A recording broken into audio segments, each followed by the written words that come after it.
Well, good morning, good afternoon, and good evening, and welcome once again to another Enough Already podcast. My name is Fingers Malloy. Thanks for finding us wherever good podcasts are sold and for watching us over on YouTube and BitChute. My lovely co-host Tracy L. Connors is here as always. Hello, Tracy. Hello, Fingers. We got a lot to get to this week. Coups are fun. We'll talk about that a little bit later. Also, just a quick update, Tracy, because as you know, we've been following the General Motors, United Auto Workers labor dispute, and apparently someone got them in to a room and said, girls, you're both pretty. And they came up with a tentative agreement, which they are voting on throughout this week, and there may be a resolution to this long strike on Friday, so we will know then if people are going back to work or if there will be a continued strike over at GM. And what are the feelings? Do you think it's going to be that wrap this week, or? Well, there's a big signing bonus, and they also, General Motors agreed to invest in a lot of the big plants that make the trucks and the SUVs. They're also the biggest employers at General Motors. Some of these plants have 5,000 people in them.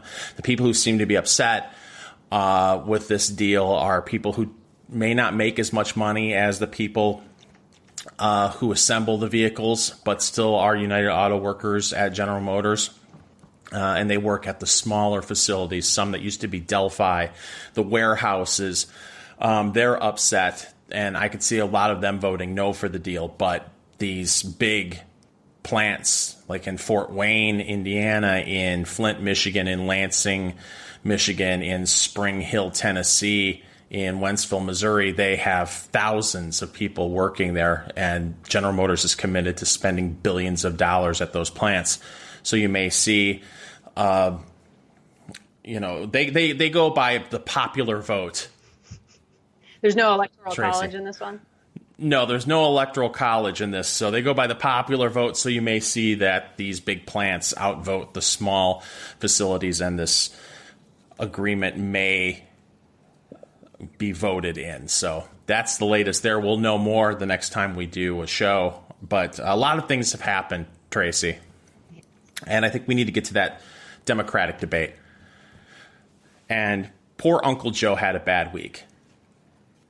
And for those of you who are watching the show right now, Tracy's going to pull up a clip from his debate. I have a question for you right away, Tracy. Sure. You have the clip of his word salad answer regarding capital gains taxes. Does he look like an albino NPC? Yes. He does. And now that you point that out, it's funny that we haven't seen those memes, but I wonder if Twitter's still suspending everybody that puts those up. And that's why they've gone away, but he looks exactly like an NPC. It's creepy. Yeah. His plastic surgeon, it looks like he put the foot down on the back of his head and just peeled his skin back and clipped it with maybe a staple gun. In the back of his scalp. It looks like he can barely move his face. Look, we should all look that good for being, how old is he now? 76, 77 years old? 78, yeah. Do you think he focus grouped that set of dentures? No. Because it doesn't look good. I think with all the money he's put into the rest of his look, he would just get those things implanted in his head. Yeah, what do you think Jill Biden thinks? I don't know. I don't know why none of them intervene in any of this. I keep thinking about that. Like, if one of my parents was on television being this incoherent, I think I would get together with my siblings and we would put an end to it pretty quickly. Right? It's just embarrassing. And it's sad.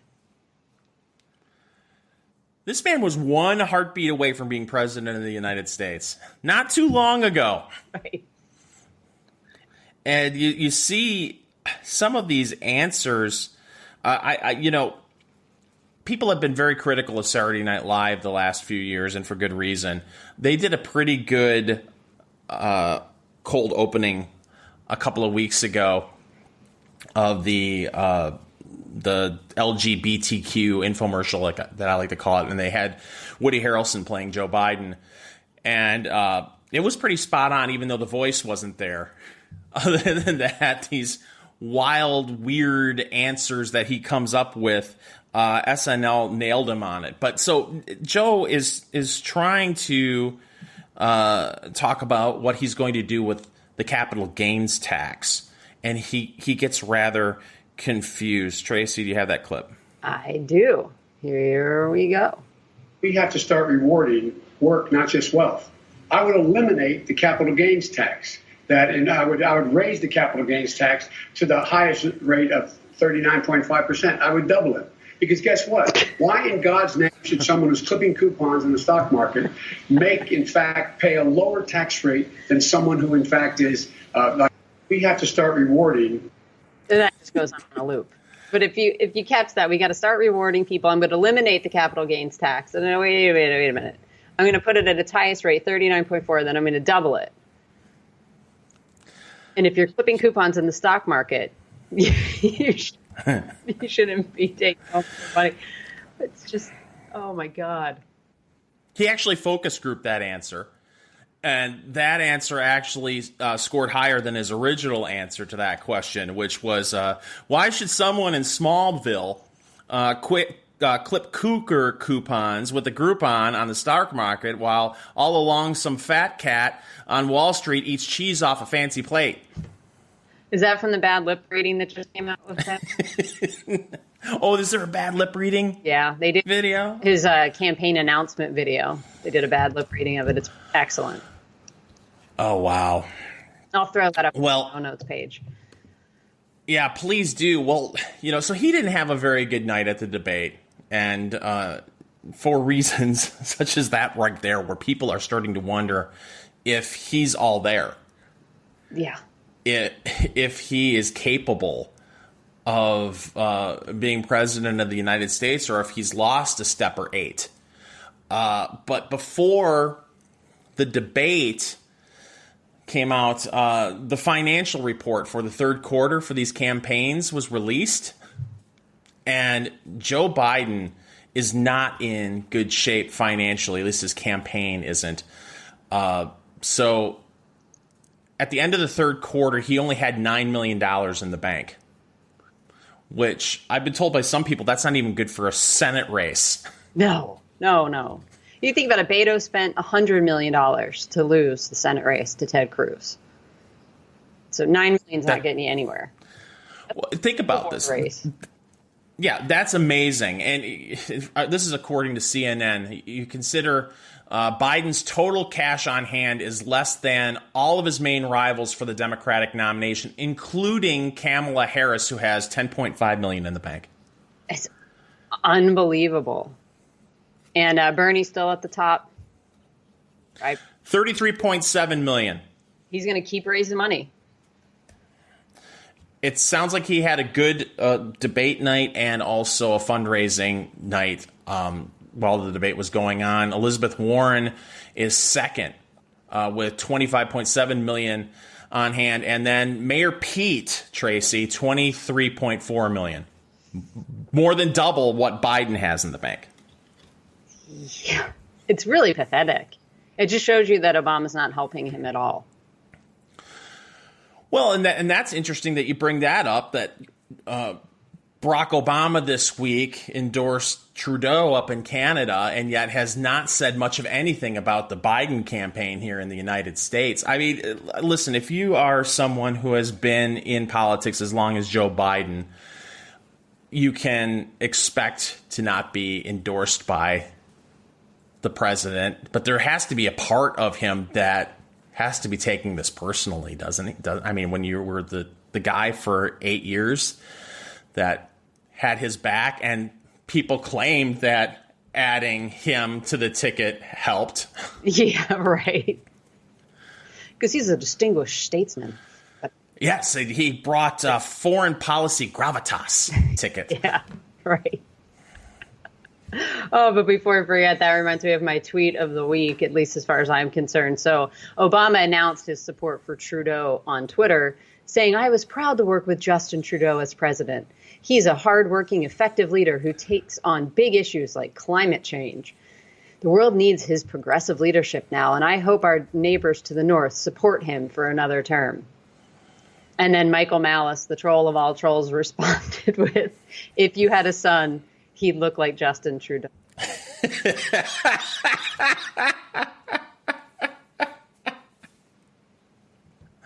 Oh, nicely done.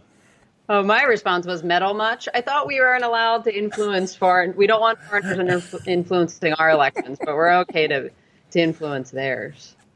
That's fine. I'm just glad that he took his time away from his island mansion outside watching the sea levels by the hour to involve himself in the Canadian election. That's very big of the president. Oh, he took time out of writing his memoir, which he's been working on now for 3.5 years. Due out 2026, maybe. Right? Yeah. And so what's the delay on that, Tracy? Do you think that he knows that it will not sell as well as his wife's? I think he's very busy. No, remember he came out and said his would sell more than hers. Oh, sure. That's what he says. He's actually going to write his. That's what's taking so long. Remember, we had that story a couple months ago, right? He had to do all that research on himself. It's one of the biggest stumbling blocks when you're writing a memoir is having to do all the research on yourself. That's true. And how many ghost writers will be involved in this? That's another thing, too. The book's going to be haunted. Yeah.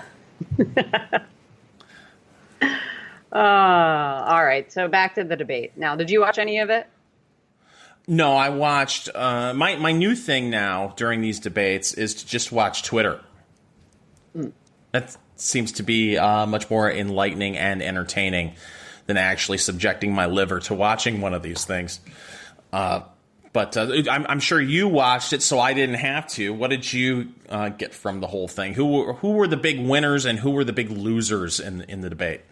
America is the big loser and the big winner. I only made it through to the right after the first commercial break, which I believe was just a little bit over an hour in.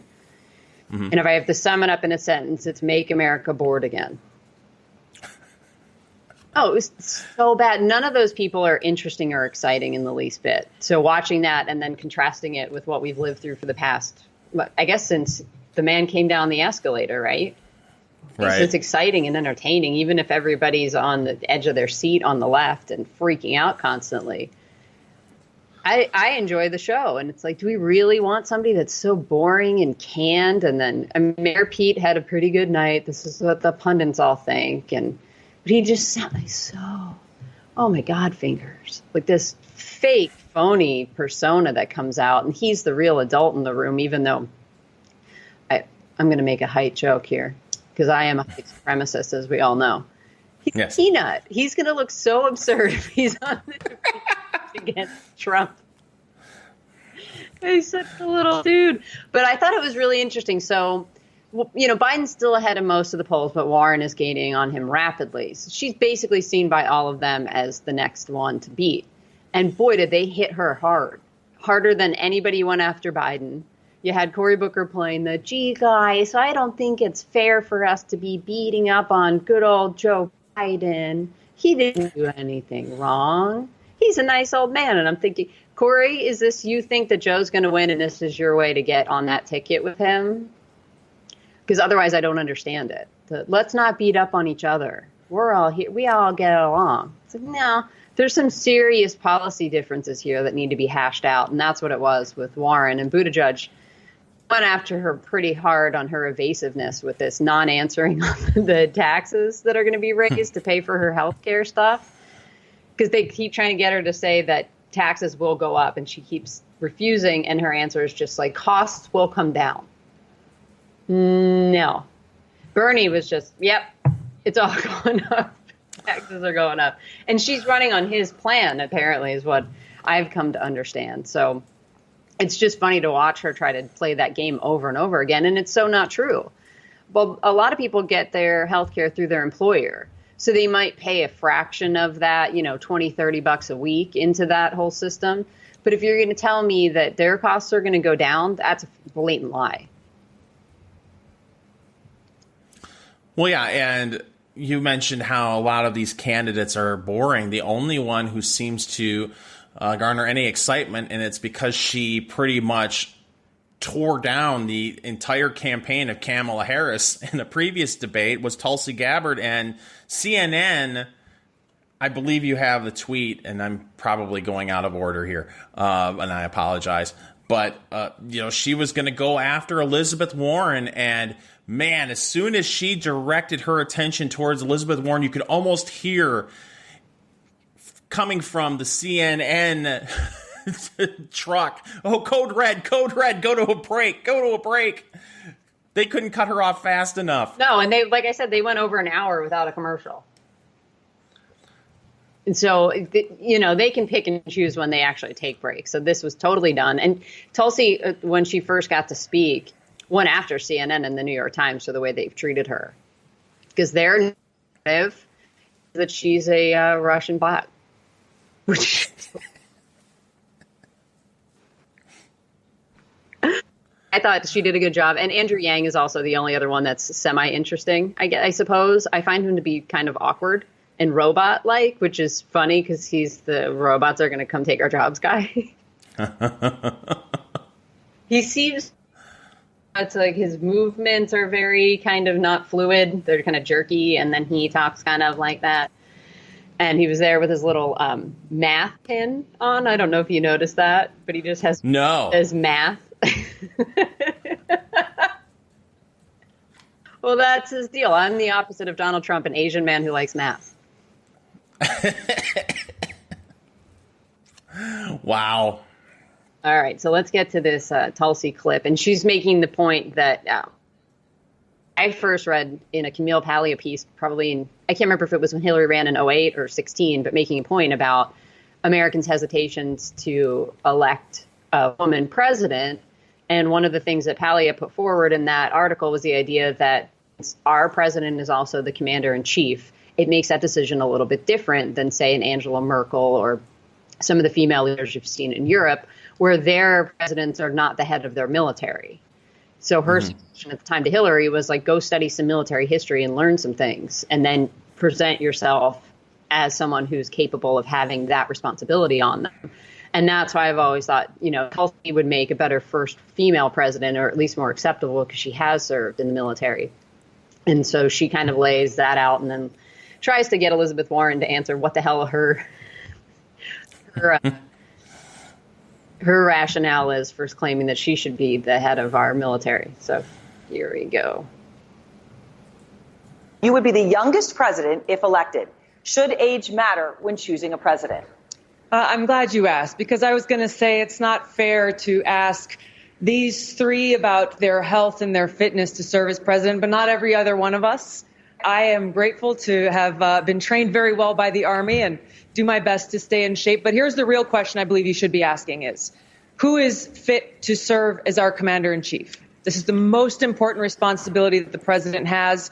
What Donald Trump has been doing in Syria and what we have just seen with him inviting the Turkey to come in and slaughter the Kurds show what an unfit president looks like. It highlights how critical it is that we have a president and commander-in-chief who is ready on day one, bringing experience and understanding in foreign policy and national security, bringing the experience that I have, both serving in Congress now for nearly 7 years, serving on the Foreign Affairs Committee, serving on the Armed Services Committee, subcommittees related to terrorism and upcoming threats, serving on the Homeland Security Committee, the experience that I have as a soldier, serving for over 16 years in the Army National Guard, deploying twice to the Middle East, being able to serve in different capacities, joint training exercises, training the Kuwait National Guard. I understand the importance of our national security. I am prepared to do this job, to fulfill this responsibility as Commander-in-Chief on day one. I'd like to ask our other candidates this question. I'd like to start with Senator Warren. What her experience and background is. I'm sorry, thank you. We're going to take another break now. The New York Times debate live. Cut the mic. Oh. And it's not like when we came back from break, the moderators are like, well, that was a really good question that Tulsi just posed right there. Maybe these are the things that we should be asking you all about. No, instead they're going to ask questions like, what friendship do you have that would surprise us? Right. Based off of Ellen going to sitting next to George W. Bush at a football game. Yeah. And even Tulsi's answer there was good. Mm-hmm. So, so now that happens. Hillary Clinton, for some reason, keeps injecting herself into this race. And was this on a podcast? Yes. So David Plouffe, and I can't remember what position he held in the Obama administration, but he's an Obama guy. Let me Google him real quick. But he has a podcast, and I actually went and listened to the whole damn podcast because I figured, the media like to pick and choose what little snippets they're going to release from these kind of things, or I don't know if anybody listened to the whole damn thing, but he's got a podcast called Campaign HQ with David Plouffe. And so she was this week, and the piece that made news was her insinuating that Tulsi Gabbard is the favorite of the Russians this time around, and that she's being quote unquote groomed, which I find so gross. I'm like, you shouldn't say the word groomed, Hillary, because then I immediately think of Jeffrey Epstein. Right? Isn't that, that's the context you most often hear grooming, right? Right. So I don't know that you want people making that connection. So Plouffe was a campaign manager for Obama in 2008.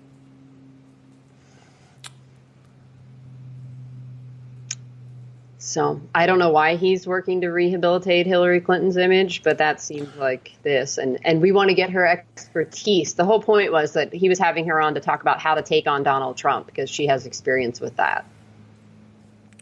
Well, she beat him once, according to of course. her. So she claims that Tulsi Gabbard is a Russian agent, a Russian plant, a Russian bot. What are they saying now? I'm not following the playbook, but this is a new thing with the playbook. For years the playbook was our enemies are racist, they're homophobes, they hate the poor, they hate the elderly. Well, now we've got this new, shiny, exciting toy that we can throw into the playbook, into the toolbox. It's, they're heavily influenced by Putin in Russia. We all know this. They're assets. This is yes. what we call them. Which makes me think, okay, so you're calling her a Russian spy. That's the deal? Do you think that the army is unaware of this, that they have a captain in their rank? I'm serious. And this is a point that nobody has made in anything that I've seen on television. Not that they allow anybody to push back on this nonsense on either CNN or MSNBC, but to say, wait a minute, is it kind of weird that she is a Russian asset and yet the army hasn't thrown her out? You would think you would get court-martialed, right, for being a spy working for the Russians in our military? You would think.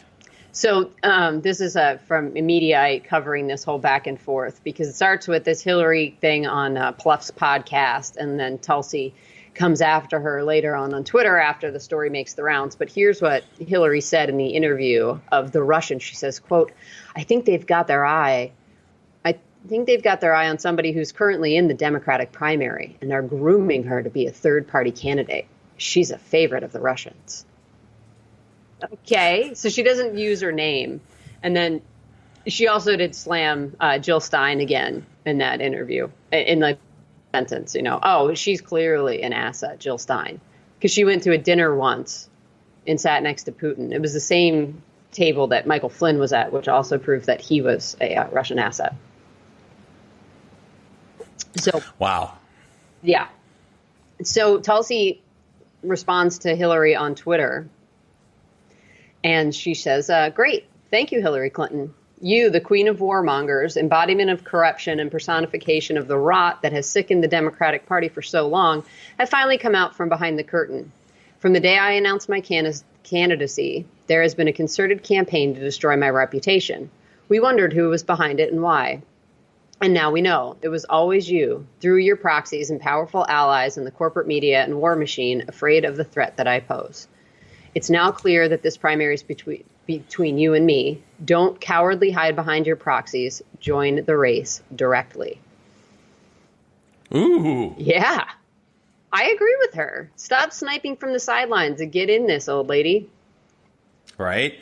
Well, and Hillary's response to that was, there was this event that was supposed to happen this week called the Fortune Most Powerful Women's Summit. Yes, I saw. I'm sure you have tickets for that, right, Tracy? I'll be speaking. Well, Hillary Clinton and Tulsi Gabbard were both scheduled to make an appearance, but all of a sudden, apparently, there was a scheduling conflict, and Hillary will not be there now. See, I had read that Hillary wasn't going to go because Christian Nielsen is going to be speaking there. The former head of DHS, was she? And the article I read was, yes, a woman who put all the kids in the cages. So that's why, according to that article, that's why Hillary's not doing that. Oh, it has nothing to do with the fact that the woman who called her queen of warmongers is going to be there.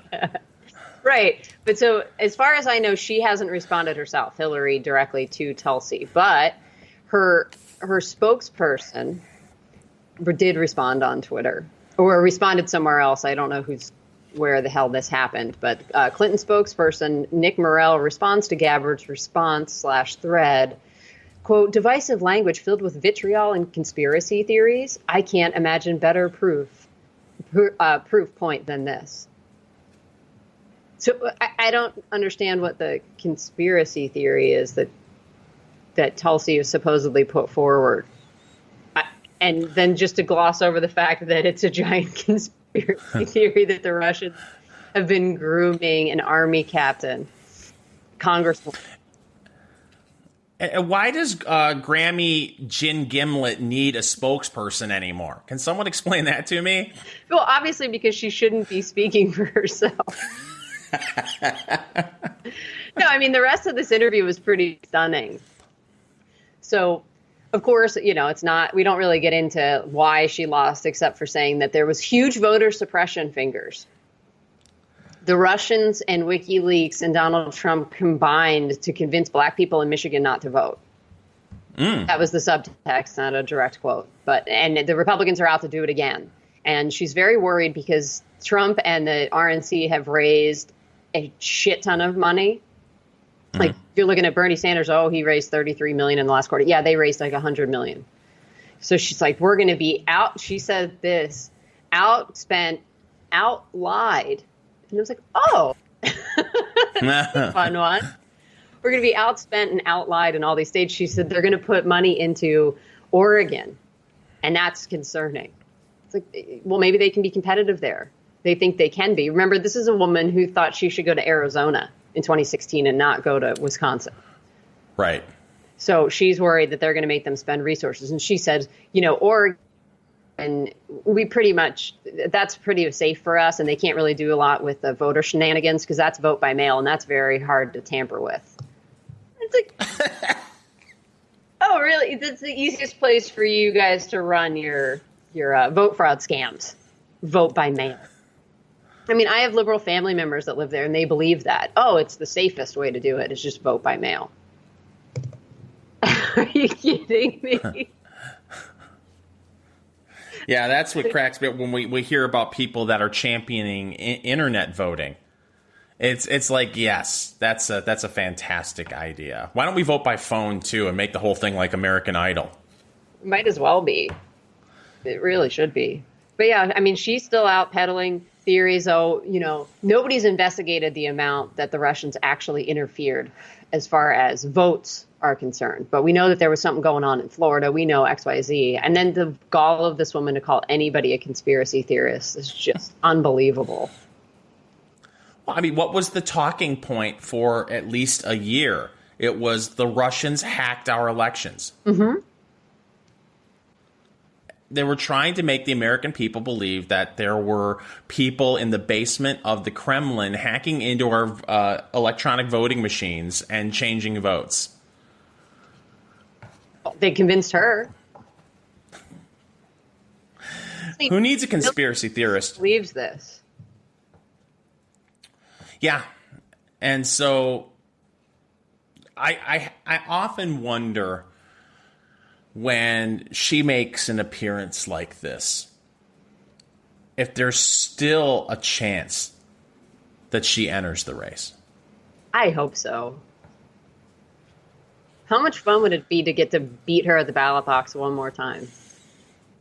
It would be fantastic. But do you think that, I mean, look,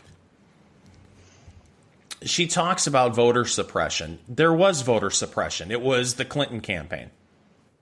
That was the suppression. It was a horrible campaign with a horrible candidate, and people who were independents who normally vote Democrat, who want to vote Democrat, were like, and they stayed home.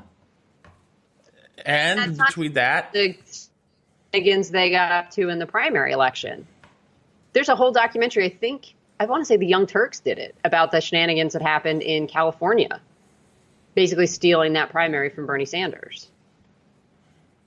That's the other thing, where it's like, I cannot listen to this woman talk about an election being stolen from her when she stole the nomination from Bernie Sanders. Right. Right.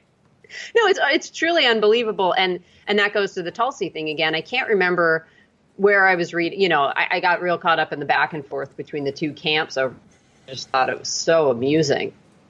But somebody had said, Tulsi's still angry about, this was Van Jones. That's right. People were furious with him last night. He was saying, Tulsi, he said they had elevated her, the Democrat Party had. She was a chairwoman or something. I mean, she was pretty high up, like the vice chair of the DNC in 16. Vice chair, I believe. Yeah. And she resigned because of what they were doing to Bernie Sanders. So he's like, this is somewhat revenge for that. But my question is the same as I had for Bernie Sanders. Why would you keep running within this corrupt party apparatus? I don't know why they don't build up a second party with these guys. And maybe she will run third party. It's the only way she'll probably get any media attention. And what's even funnier is you have members of the squad who are going to endorse the old white guy to be the Democratic nominee. The old dying white guy. Like, why is that? I mean, they did kind of ask about the health stuff, and they asked Bernie Sanders, how people are supposed to feel about the fact that he just had a heart attack, 3 weeks ago or whatever it was, and how is he going to prove to everyone that he's fit to serve? And he's like, I'm going to have a big rally. That's how I'm going to. No, that's not enough. Great. No, you're just going to keep the campaign coffers open as long as you can, and then he's going to step aside. Are you going to let people steal the mic from you on stage like you did in, was that Portland? I think that was Seattle. It was Seattle. Yeah, and let the Democratic Party steal the nomination again. And God, does lefty press hate him? He is the biggest pussy of a revolutionary, really, in our nation's history. I think in the history of revolutionaries. It's not just limited to the United States. First, you let CNN make you their bitch. Then you made the Democratic Party made you their bitch. And rather than burning the whole fucking place down, he looked at CNN, he looked at the DNC, and said, "Thank you, your preferred pronoun. May I have another?"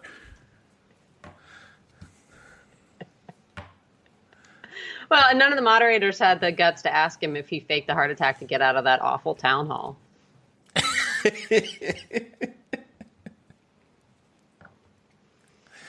I wanted Blossom to ask a question at the debate. Where was Blossom? From the town hall. She's busy working on her memoir. Oh. Yeah. I mean, we need another Ken Bone. Oh, yeah. I forgot about Ken Bone.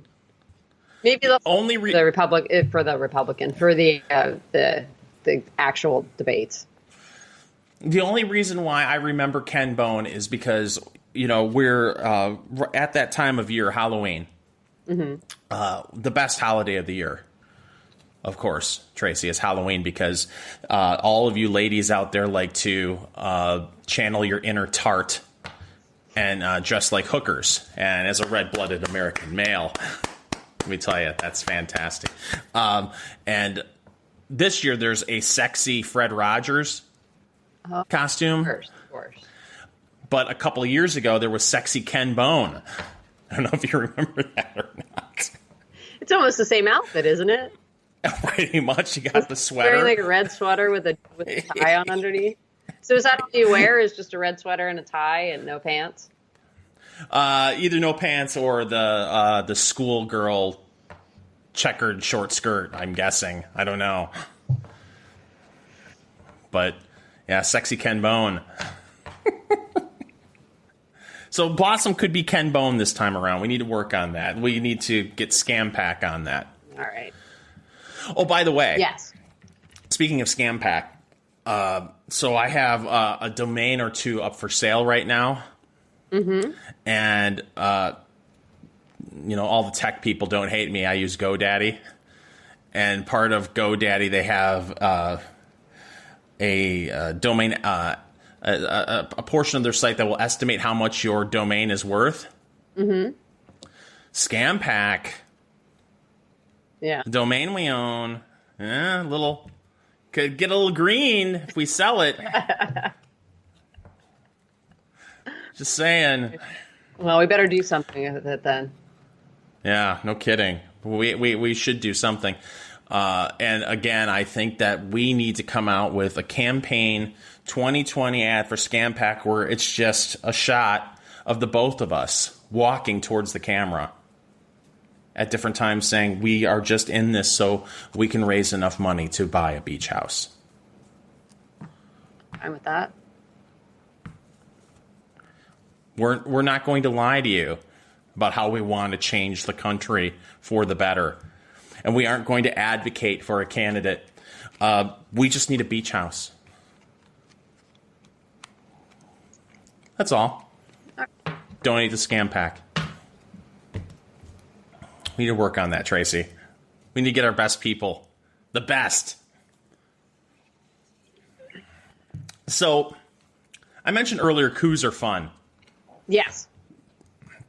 And you, as part of our show prep, came across a piece that is quite interesting. And what's the title? We're in a permanent coup. Mm-hmm. And who wrote this? Matt Taibbi. Now, for those of you out there, for those of us out there who aren't familiar with Matt, where can you find him? He writes for Rolling Stone, and then he's got his own. I believe that this actually ran in Rolling Stone, maybe. But he also writes on his own site, which is Taibbi, which is spelled Taibbi.substack.com. So what's the premise of this piece?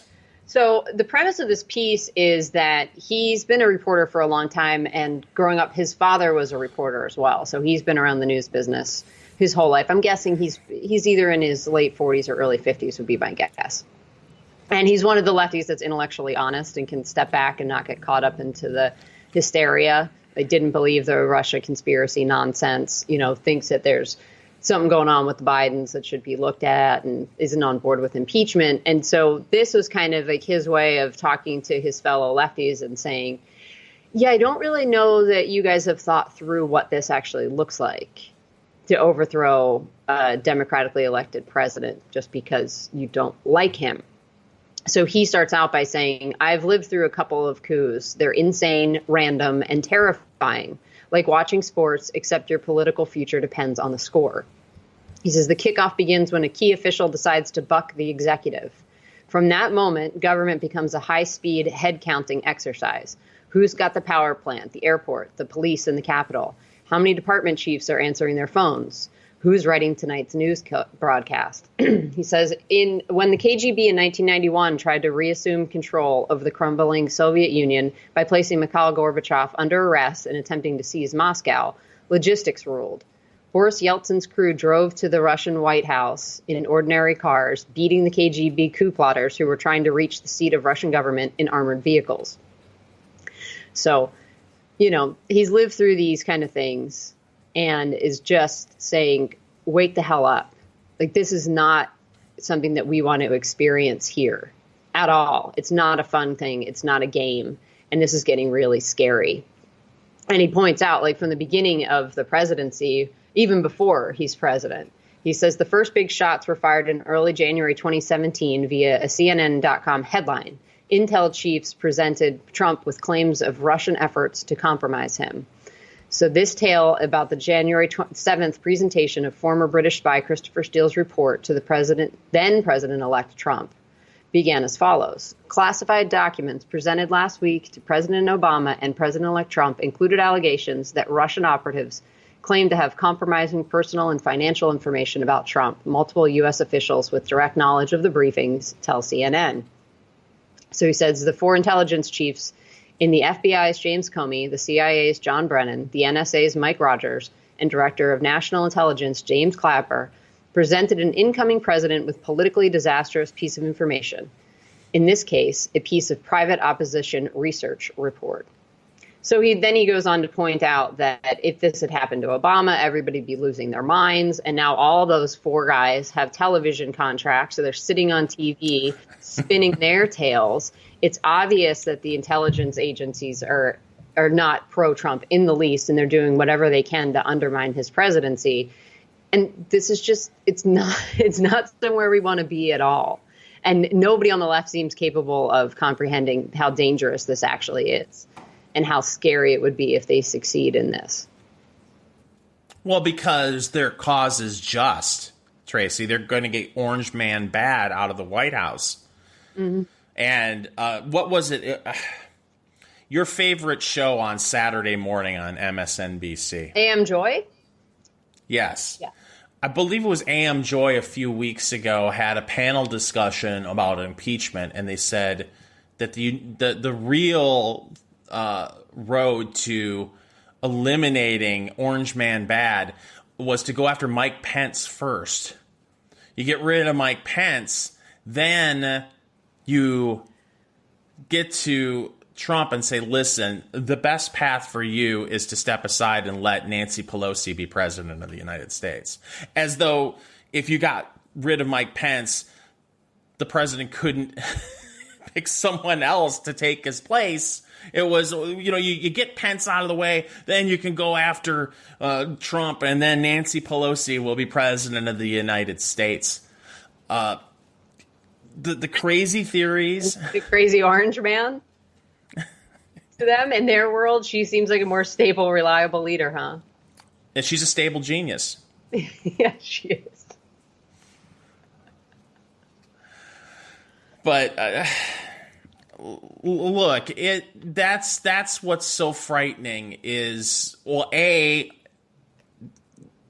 makes you wonder how much of the intelligence community and law enforcement on the federal level is owned by the political left, and B, how willing the political left, the base of the Democratic Party, would be totally cool with doing whatever it is necessary to remove this president from office, and think, well, it's okay if we do it and we use law enforcement and the intelligence community because our cause is just, and they don't think of the long-term ramifications of doing something like that. That's what's so frightening about this. Well, to me, that's always kind of been a hallmark of the lefty way of thinking about things. It's just, this is what we want, and we don't care what the secondary effects are, and God forbid we even think about it. I mean, it's almost represented in the exchange that Buttigieg had with Warren about her health care plan, where he's just like, you're just going to, in 4 years, you're going to throw everybody off of their private insurance. What does that do to people? Like, how unstabilizing is this? And I've heard it pointed out by other people in, I watched it was an interview, but they got into debating Jimmy Dore and Tim Pool.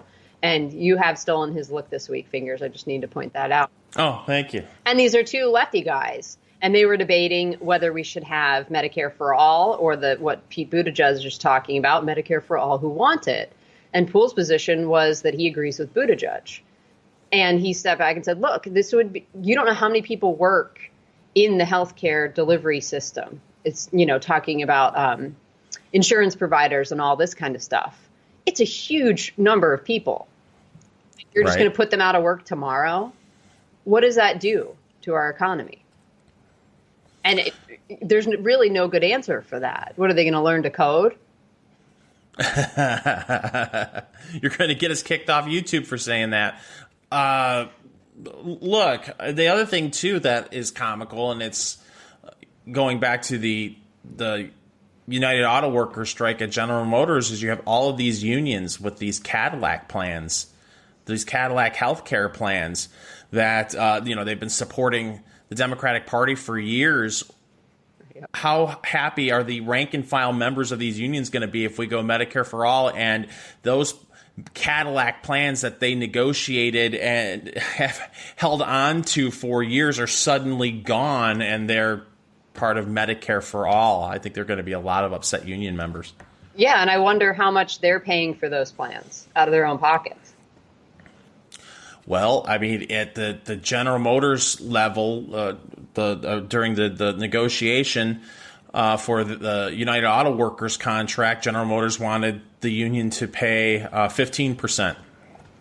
Currently, the rank and file member of the United Auto Workers at General Motors, they pay 3% of their health care costs. So their costs would go up if they were put into a Medicare for all, because they'd be paying more than a 3% tax increase, would be my guess. For shittier care. Yeah. It's amazing. It's a hell of a message for people in Ohio, Michigan, Pennsylvania, where there still are a union workforce is still present. And it's funny, union membership has been on the decline for decades, but they seem to be trying to flex their muscle in 2019 between the United Auto Workers, and now you've seen teachers in Chicago go out on strike. Right. Are they? Are you looking to see a renaissance, a renewal in interest in unions as we move forward, especially from millennials who feel like they aren't getting a fair shake in this economy? It's going to be interesting to watch. Maybe. I mean, that's Bernie Sanders' utopia. They asked him if he would guarantee somebody, I think it might have been Booker. There was a back and forth about Andrew Yang and UBI, and we got into that a little bit. And as a result of that, Bernie was asked, like, are you just going to give everybody a government job? And he's like, damn right I am. What are they going to do? Oh, they're going to rebuild our crumbling infrastructure. And I sit there and I get so annoyed watching this every 4 years, our crumbling roads and bridges, said by the people who write the appropriations bills. Right? They write the budget and then they appropriate the money. Why aren't you putting, okay, this year we're going to pay for crumbling roads and bridges? It's just, right. But well, the thing, I've said this for years, it would be fun to come up with a video of every State of the Union address from the last 35 years where a president talks about, we are saying something like, we are investing in our infrastructure and our crumbling roads and bridges. It's like, why isn't this problem being solved? We've spent billions upon billions. The Great Recession, the stimulus package that went through, when you were driving down the road of every interstate, there would be a sign saying, thank you, Barack Obama, for fixing our crumbling roads and bridges. The amount of money that we spent, all of our roads and bridges should be paved in gold from the money that we've spent. And yet they're still crumbling, Tracy. Always. Maybe government shouldn't be involved in fixing those crumbling roads and bridges. Don't say that. How are you going to employ everybody? But my roads! Exactly. But this whole argument, Andrew Yang's argument, really annoys the hell out of me. The robots are coming to take our jobs. Mm-hmm. Because, I happen to work in manufacturing. And I talk to a lot of other people in my industry, be they customers or, even competitors. I work in a fairly friendly competitive environment because we're all kind of constrained because of freight rates, because we're dealing with big things that need to get shipped places. So that becomes an issue. And I've heard two things over and over again. One, freight rates are insane, and that's because there aren't enough truck drivers. And number two, right. I can't find people to come and work for me.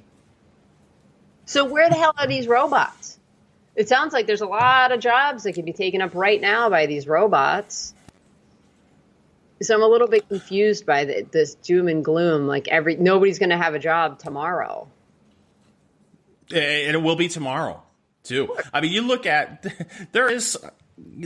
going back to what you said earlier, how there's no thought to long-term effects when it comes to a lot of this stuff. When we were talking about the coup earlier, but also let's look at the economy. I was talking to someone earlier today about the automotive industry and how it is rapidly changing and moving towards an industry that will, within 20 years, try to eliminate the internal combustion engine. Mm-hmm. And everything will be electric and battery operated. Think about this for a second. If, say, in 8 years, over 50% of the vehicles, will probably be longer than that, but you're seeing like Volvo announce that by 2026 they want half of their fleet to be non-internal combustion engine vehicles, okay, running on battery operated. So you got these electric vehicles. You got to plug them in. Think about how rapidly our society will change in just 8 years and how much it will cost if that really does happen. If the internal combustion engine goes the way of the dinosaur, if you want to pack up your vehicle and go on a road trip and you're going to drive from Philadelphia to Vegas and you stop in Tulsa, Oklahoma at a La Quinta or a Hilton, and you've got valet parking, and they're supposed to take your car into a garage, and then there needs to be somewhere for your car to be plugged in to recharge those batteries. If you're a hotel with 300 rooms, you have to have charging stations available for your guests. Where's this money going to come from? Is it we're going to go down this road where government is going to subsidize this? And what is that going to cost? Just a short period of time, all of these, in the hospitality industry, all of these hotels, motels, they're going to have not just a couple of charging stations. Right. Maybe hundreds of charging stations, depending on the size of the hotel. What's New York City going to look like? Yeah, just one big charging station. Right? But that brings up another point. These people want us to get away from coal-fired power plants. They won't build new nuclear plants. They want wind solar for everything. You're not going to produce enough energy to run all these battery-powered cars. And you're going to drive up electricity costs for everybody. Because of it. And who will that hurt the most? The poor. Right, exactly. Let's see, weird, wild times. But the other thing, going back to not thinking of the long-term consequences of ideas or policy, and that's Beto O'Rourke. And CNN calling him out this week. Charles C.W. Cook wrote a great piece about the Second Amendment and calling out the left, saying, okay, if you want to do this, let's do it. Try to repeal the Second Amendment and then go to Oklahoma and Texas. Go door to door and try to confiscate weapons and see how that works out. Too many people just want to have a buyback program, even though the government never owned them. We're going to have a buyback program, and, people will just obey the law. Oh, okay. Sure, Jan. That's exactly what will happen. You have veterans, you have law enforcement officials who would rather die with their gun in their hand than just hand it over to Beto O'Rourke and his stormtroopers, whoever he thinks is going to go door to door in some of these places, and confiscate these weapons of war, as he likes to call them. And CNN, who is this, Brooke Baldwin? Who is this? I don't even know who this is. Who? Allison Camerota. No. Does Brooke Baldwin even work for CNN anymore? I don't know. Potentially. I don't watch. So finally, CNN, someone calls him out on it. And I think part of it, too, is because somebody's whispering in the CNN reporterette's ear, hey, this guy's damaging Democrats' chances by saying things like this. We need to bury this guy. And she does an effective job.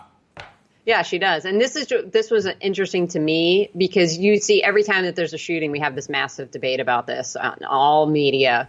Everybody gets on there and argues left and right. And she's actually arguing the position that the pro-Second Amendment people have taken this whole time. And it's stunning to see it coming out of a lefty reporter's mouth. Finally, like she's put this all together. Like, wait a minute here. This doesn't make any sense. So wait a second. How's that going to work? Fully expect my fellow Americans to follow the law. You expect mass shooters to follow the law?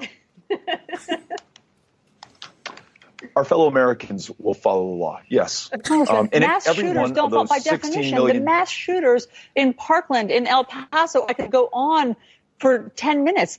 They don't follow the law by definition. There are so many instances where the proposals that we've made, whether it is a universal background check or a red flag law or ending the sale of weapons of war or buying those that are out there back, would have stopped many of the shootings that we see in a country that loses 40,000 people a year to gun violence. Would it stop every single shooting? No. But that should be no excuse for not taking action now while we have the opportunity to do the right thing. Yeah. And we also shouldn't be limited by the politics or the conventional political wisdom or the polling or the consultant class or the NRA on finally taking decisive action. Understood. And I think that what Mayor Buttigieg was saying, it's obviously think high, aim, shoot for something aspirational, but it doesn't make sense that people are going to hand over their assault weapons. If they're mass shooters, if they want to do harm to people, they're not going to follow the law. So then what's your plan? Yeah.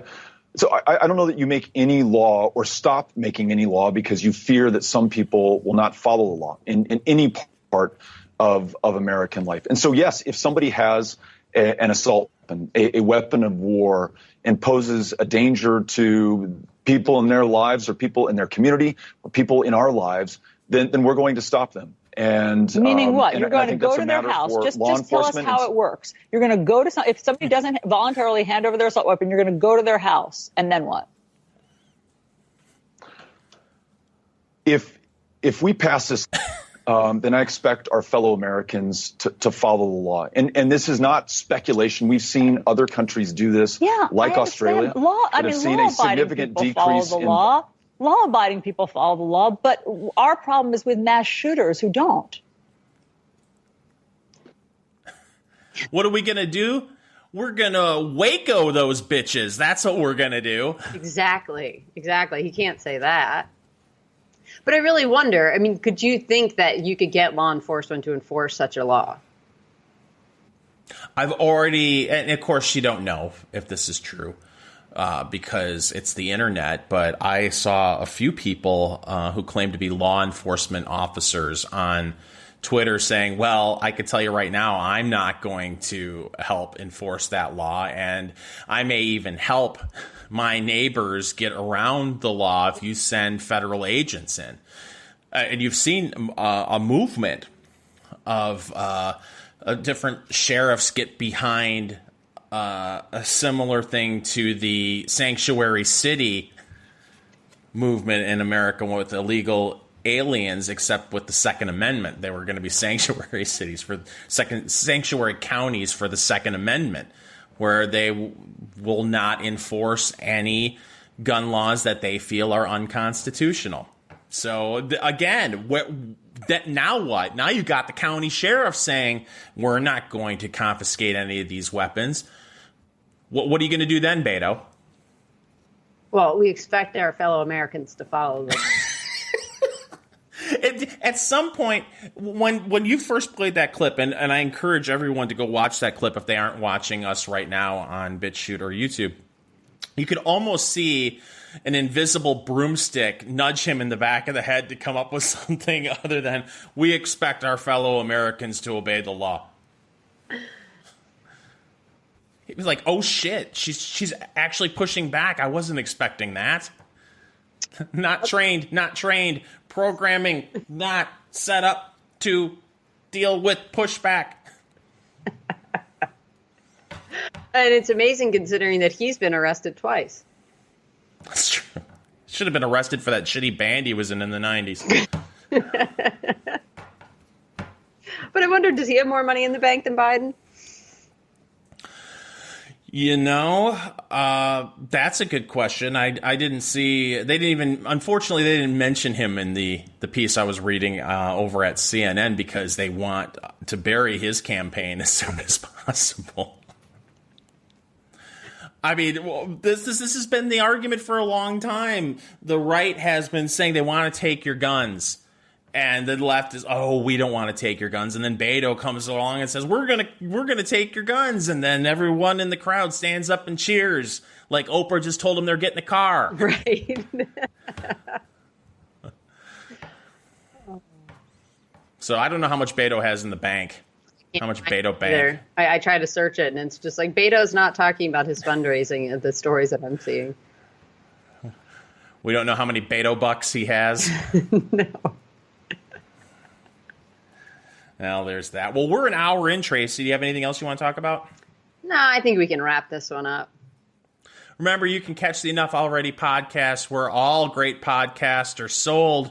I keep wanting to say iTunes, Tracy, because I'm just old, and that's what we called it for years. But it's Apple Podcasts. That's where you find it.